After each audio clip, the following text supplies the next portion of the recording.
question. I might have an answer. You should get footage of this dirt. It's a good example of what we're working with underneath our grass. You know, while you get it scraped up. I'm getting images of everything. Okay. I have a couple questions for you as well. Are you digging the power line or the water line? This is, I have to dig this because the crushing run's gonna go right over that, and power line is expensive, so I'm just gonna go with the length that we have. Okay. While this is dug up, we could put a water line in there, but we gotta buy it.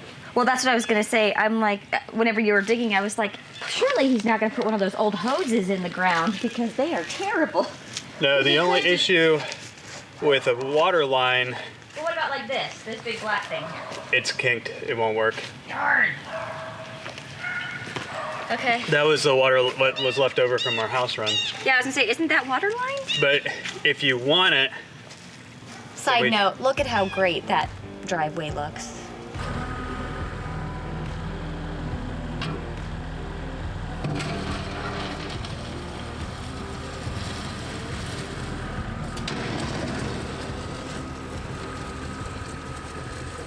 You can tell there's a driveway there. Yes.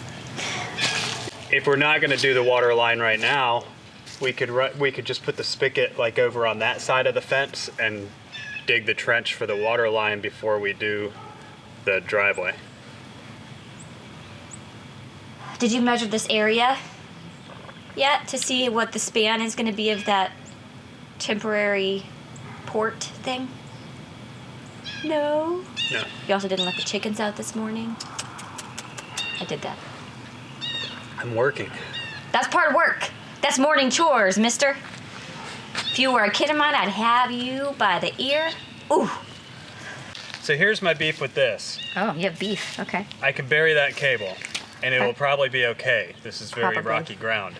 If we put in a water line, we have to put sand in there, Correct. which is more money. Yes. But if we got sand, I could fill my sand bag full and work out. It's not the same type of sand. Oh. Yes, it is. Just regular sand. Just sand. Plain old sand. But this power line is going in the ground because I'm tired of mowing over No, it. whenever I saw you over here, I actually thought, I'm like, man, while we have this, he should be digging the trench for the power line in the water. Yeah. And then I saw you digging, and I was like, oh, one mind.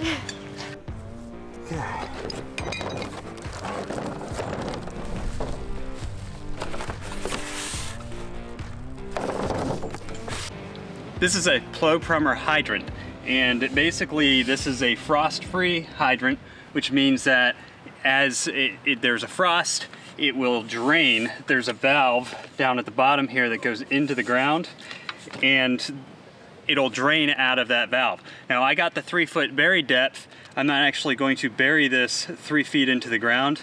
I don't need it 3 feet in the ground, but as long as that valve is below the frost line, this won't freeze. I wanted the hydrant to actually stand up higher, and that's why I got this length. And it was the only length that they had available, but it's okay because I wanted a higher length. I do have the ability to put this down just a little bit lower, so I might lower it just a little bit, but I wanted it high enough that it was easy to access for anybody. Now, when I put this in the ground, obviously when it has a drain valve there, you need to have suitable ground for that to drain into. So what I'm going to do is put rock down in here, and then I'm going to put sand, and then I'm going to fill it back with my dirt. That will give this hydrant a suitable environment to drain out any water that's in the upper pipe before a freeze or a frost. So first I'm going to take this down just a little bit deeper right here where I'm going to put it, and then I'll start to install it.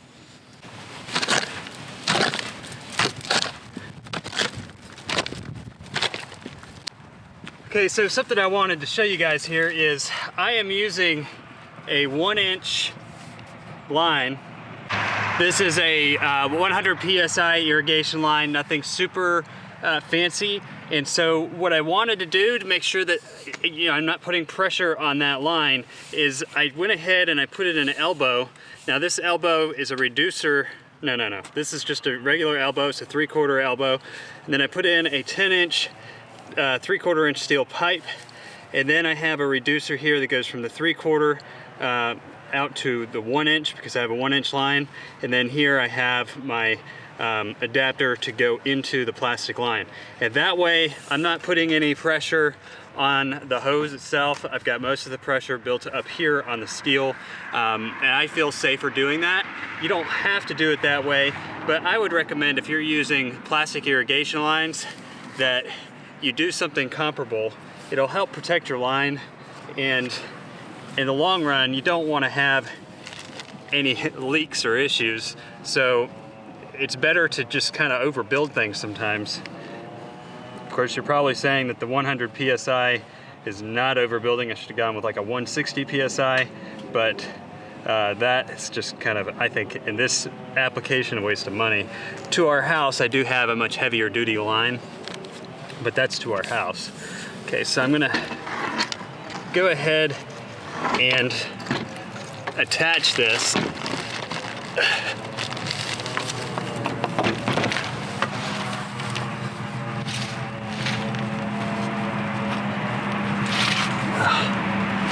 This is going to be easy to work with. I hate these plastic lines for that reason.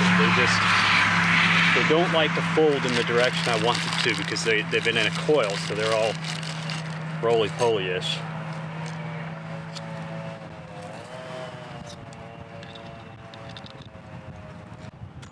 I'm telling you, these Southwire electrical screwdrivers, I use them for everything.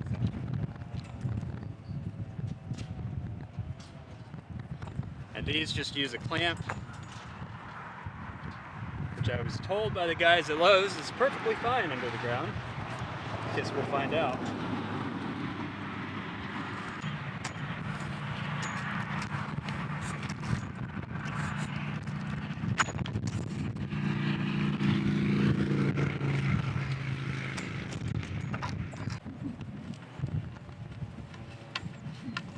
Now, as an extra precaution, you'll notice that I put some sort of plumber's putty on the pipe.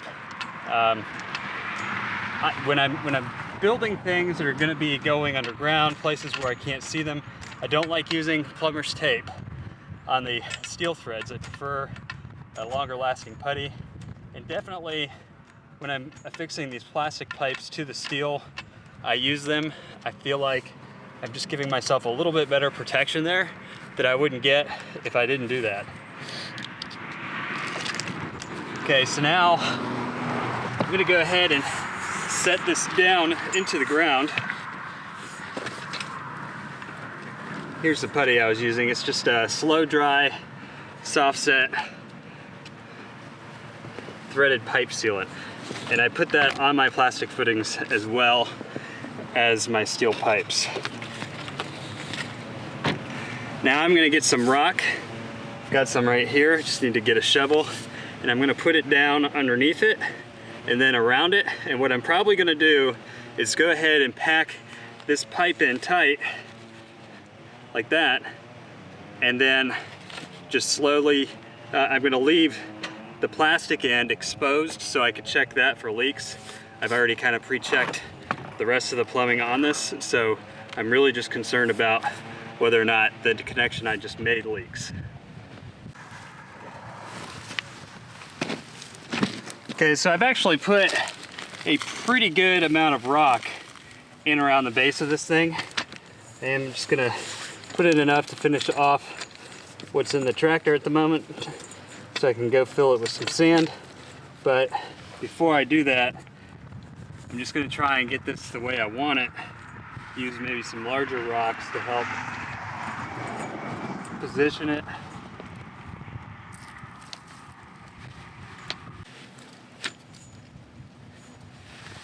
Now I'll just finish off with what little rocks I have left.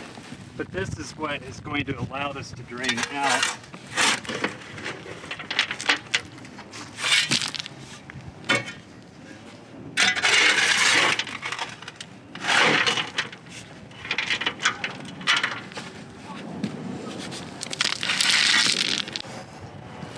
Okay, now I'm gonna go get some sand to finish this off with, and I don't like to have rocks around my plastic piping. I prefer that to be sand, so I'm going to move these up a little bit.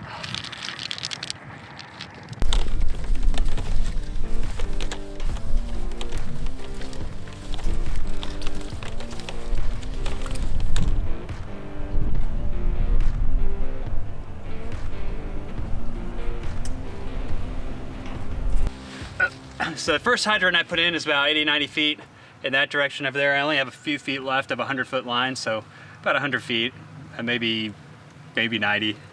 And I'm gonna put another hydrant in here, and right where I'm standing, I'm gonna put in a T connection that is going to basically connect this line, this hydrant, and then continue on to the well. So I put a lot of sand right here under my feet because I want my T connection to be pretty gosh darn padded. I don't want this to leak. It's going to be the most inaccessible of all my connections. So I'm putting that right here. Sometimes I wish I just got a little junction box or something, but yeah, this will work. If there's ever a major problem, I guess I'll go digging or something. But I'll probably fill this section here, probably pile the sand on real high so that if I do have to dig it out, I don't have to dig far before I hit something like sand that's easy to dig through. Okay, so I need to cut this line, put in my T, put in my other hydrant right here. Okay. There we go. That's on there nice and tight. I'll turn this way, and I'm actually going to hook up the next lead line going out before I do the small line.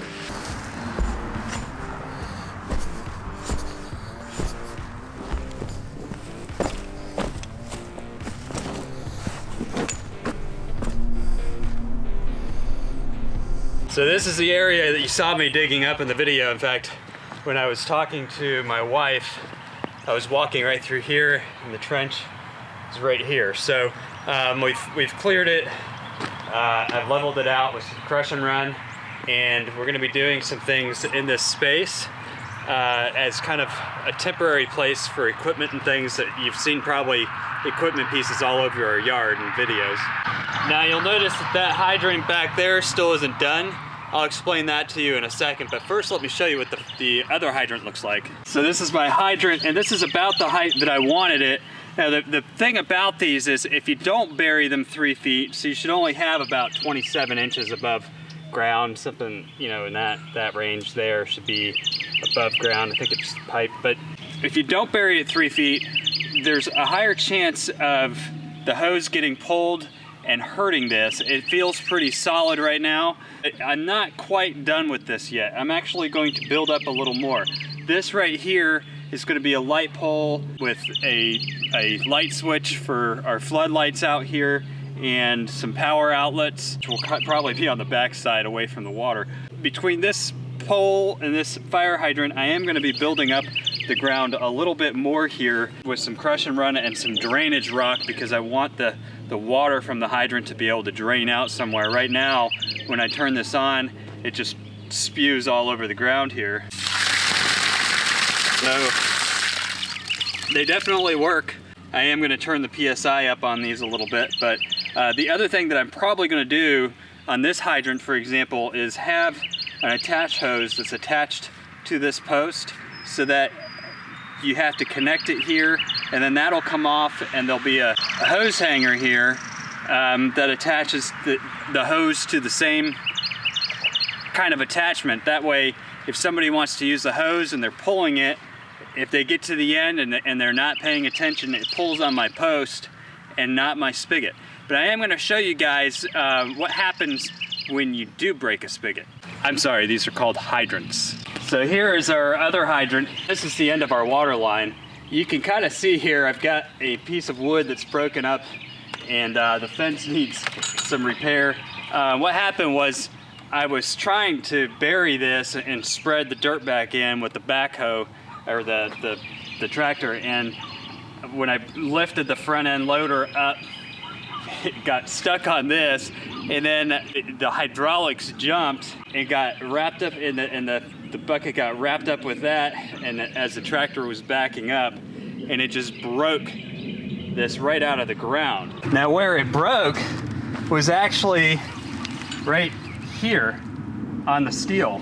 It didn't break my plastic hose, which means that the way that I had this buried in there was pretty secure. It protected the hose pretty well, and so that's the good news, because that means that, you know, I do have some protection from my plastic piping with the way that I built this L, but the front end loader still pulled this thing back quite a bit. Now I haven't put this back in the ground because I want to put this one deeper than it is. The other one was deeper, and so I'm actually going to come in here and do a little more digging and finish this up later. But just to show you how that valve down there works, I'm going to turn this on real quick.